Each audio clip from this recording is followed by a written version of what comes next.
जय श्री राधा कृष्ण।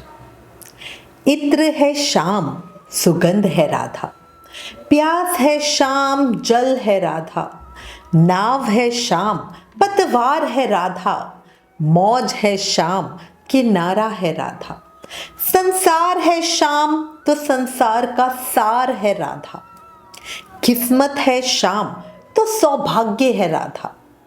बस शाम कृपा करें हम सब पर, यही आस अरदास है, राधे प्यारी कृपा करे। बहुत सुंदर किसी ने कहा है, राधे राधे जब वो चले आएंगे बिहारी, तो हमें हर पल हर सांस के साथ हर समय अपने ध्यान में राधा रानी का नाम सिमर करते ही रहना चाहिए। अब एक जयकारा बोलो, ऊंची अटारी वाली की जय, बरसाने वाली की जय, मेरे बांके बिहारी लाल की जय, मोर मुकुट बंसी वाले की जय, हमारे प्यारे श्यामा श्याम की जय।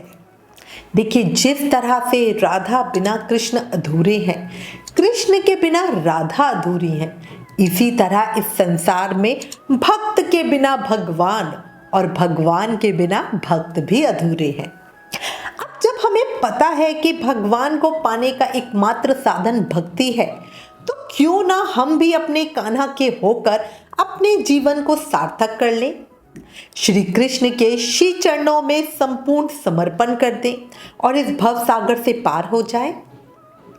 आप लोग कमेंट करके मुझे जरूर बताइएगा कौन कौन भक्ति की इस नाव में सवार होकर इस भव सागर से पार होना चाहता है। चलिए, अपने कान्हा और लाडली सरकार के श्री चरणों का ध्यान करते हुए अपनी प्यारी सी बहन के सुंदर अनुभव को आपके साथ शेयर करते हैं। जिन बहन के अनुभव को आज मैं आपके साथ शेयर करना चाहती हूँ, उनका नाम है कामना भंडारी। कामना जी पंजाब मोहाली में रहती हैं। कामना जी का पूरा परिवार कान्हा जी का परम भक्त है। वो लोग कान्हा जी की सेवा करने के साथ साथ नाम जाप को भी बहुत महत्व देते हैं। एक बार जन्माष्टमी महोत्सव पर कामना जी की माता जी ने उन्हें श्री राधा नाम जपने के लिए कहा, क्योंकि देखो, ये तो सभी भक्त अच्छे से जानते हैं कि जहाँ श्री राधा जी का नाम होगा वहाँ पे कान्हा तो स्वयं ही आ जाएंगे, है ना। हमने भी सुना है, राधे राधे जब वो चले आएंगे बिहारी। पर उस समय जाने क्या हुआ, कामना जी ने सोचा क्यों ना लिखित जाप किया जाए, मतलब राधा जी का नाम लिख लिख कर जपा जाए। फिर क्या था, कामना जी ने लिखित जाप करना शुरू कर दिया। हमारे मौखिक जाप से लिखित जाप का हमें ज़्यादा फल मिलता है, ठीक है। पर क्या होता है, मौखिक जाप जल्दी होता है और ज़्यादा होता है, उसी के कंपैरिजन में लिखित जाप कम होता है क्योंकि लिखने में समय लगता है, बट उसका असर ज़्यादा होता है। अब वो कामना जी प्रेम मन और भाव से पूरी लगन के साथ श्री राधा नाम उन्होंने लिखना शुरू कर दिया। धीरे धीरे प्रभु की कृपा कामना जी पे बरसने लग गई। अच्छा, कामना जी को पहले डिप्रेशन की थोड़ी परेशानी थी और इसके लिए वो बहुत सारी दवाइयाँ भी लेती थी, पर धीरे धीरे जाप करने के बाद वो दवाइयाँ कम होने लगी और बाद में बंद ही हो गई। देखो, ये असर होता है जाप का। मुझे सीरियसली में यही लगता है, आज के समय में लोग छोटी छोटी चीज़ों से बहुत ज़्यादा परेशानी हो जाते हैं और मतलब कहते हैं बच्चों को भी डिप्रेशन हो रहा है, तो इसका सबसे अच्छी दवा हमारे कान्हा का नाम लेना है। कामना जी ने 1,80,000 नाम जाप लिखकर वृंदावन और बरसाना में जमा करवाए हैं। धीरे धीरे हमारी लाडली सरकार प्यारी राधा रानी जी की कृपा से 18 अक्टूबर 2018 में कामना जी को श्री कृष्ण चंद्र ठाकुर जी से चंडीगढ़ में दीक्षा प्राप्त करने का अवसर मिला। अब देखो, ये बात बिल्कुल सच है ना कि जिंदगी की लड़ाई करने का मजा तो तब है जब श्री राधा नाम साथ हो, क्योंकि ये जो दुनिया है ना, वो हमें जीतने नहीं देती और राधा जी का नाम हमें हारने नहीं देता, है ना। ये बात है, जब राधा जी का नाम साथ होता है तो कृष्ण तो अपने आप ही हमारे साथ होते हैं और जिंदगी में बड़ी से बड़ी परेशानियां ऐसे ऐसे चली जाती हैं।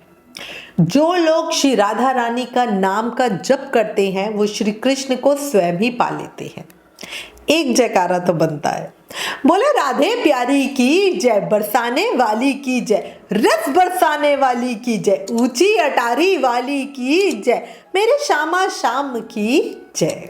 अब कामना जी के जीवन में राधा नाम का जप करने के बाद शांति और रस भर रहा था, प्रेम और आनंद उमड़ रहा था और अब भक्ति का प्रभाव और हमारे नंदलाल का प्रेम उनके साथ उन्हें महसूस हो रहा था।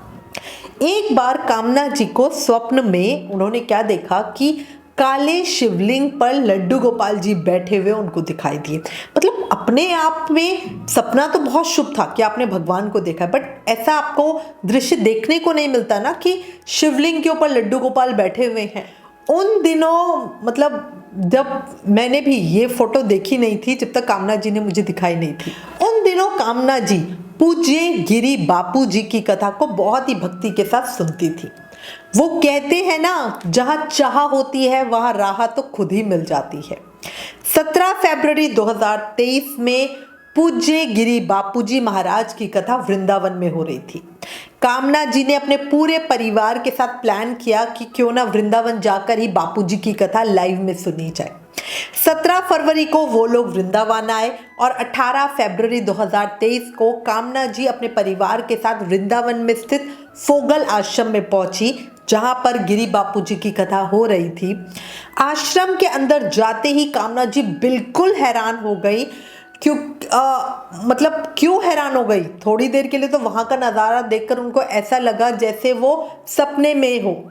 क्यों? क्योंकि बापूजी के पीछे जो पोस्टर लगा था उसमें वही चित्र था जो कामना जी ने सपने में देखा था, बिल्कुल वही चित्र, काले शिवलिंग पर बैठे हुए लड्डू गोपाल जी। थोड़ी देर के लिए तो कामना जी के होश ही उड़ गए थे। उन्हें ऐसा लग रहा था अभी भी वो अपने सपने में ही है। जब उनके हस्बैंड ने उनसे पूछा कि क्या हुआ, तुम इतनी शॉक क्यों लग रही हो, तब कामना जी ने बताया कि ये चित्र उन्होंने अपने सपने में पहले ही देखा था। शिवलिंग पर लड्डू गोपाल जी स्वयं विराजमान है, ये मैंने पहले देखा था, तब मुझे बड़ा आश्चर्य हो रहा था। और ये सुनकर कामना जी के हस्बैंड भी थोड़ी देर के लिए बड़ा हैरान हो गए। पर देखो, जहां भगवान की कृपा होती है वहां कुछ भी असंभव तो होता ही नहीं, है ना। बाद में गुरुजी से बातचीत, इनकी इजाजत लेकर कामना जी ने माला जप किया, क्योंकि उनकी आस्था अब कई लेवल बढ़ चुकी थी। अब कामना जी कान्हा जी के साथ शिव जी की भी भक्त हो चुकी थी, क्योंकि ये तो सच है ना, हरि और हर में कोई भेद नहीं होता, है ना। और ये बात हमें भागवत में भी मिलती है, जो शिव की पूजा करे, भगवान श्री कृष्ण ने स्वयं कहा है, जो शिव की पूजा करे मेरी नहीं और मेरी पूजा करे शिव की नहीं, दोनों ही पापी हैं। अच्छा, किसी ने बड़ी सुंदर बात कही है, हो के मायूस ना यूं शाम सा ढलते रहिए, जिंदगी भोर है सूरज सा निकलते रहिए। अब देखो, कामना जी के अनुभव से हमें ये जानने को मिलता है कि जब ठाकुर जी के हम पे कृपा करने लगते हैं ना, तो चीज़ें अपने आप सामने एक के बाद एक आती ही चली जाती है। मतलब कामना जी के मन में भाव आना कि लिखित जाप करती हूँ, जबकि लिखित जाप बहुत मुश्किल होता है ना। इसी के साथ मन में सपने में कुछ देखना और उसको साक्षात जगत में देखना, ये वाकई अपने आप में चमत्कार है। और ये बताता है कि ठाकुर जी ने हमारे लिए पहले ही वो सोच के रखा था, बस वो जो मार्ग हमें दिखाते हैं उस पे हमें चलते जाना है ना। कामना जी बहुत ही सुंदर अनुभव है। ठाकुर जी इसी तरह कृपा करते रहे और भक्ति बढ़ते रहे। आप सबके लिए भी कामना करती हूँ, आशा करती हूँ आपकी ज़िंदगी में भगवान की भक्ति की रोशनी हमेशा टिमटिमाती रहे, आपके जीवन में हमेशा खुशियाँ झिलमिलाती रहें।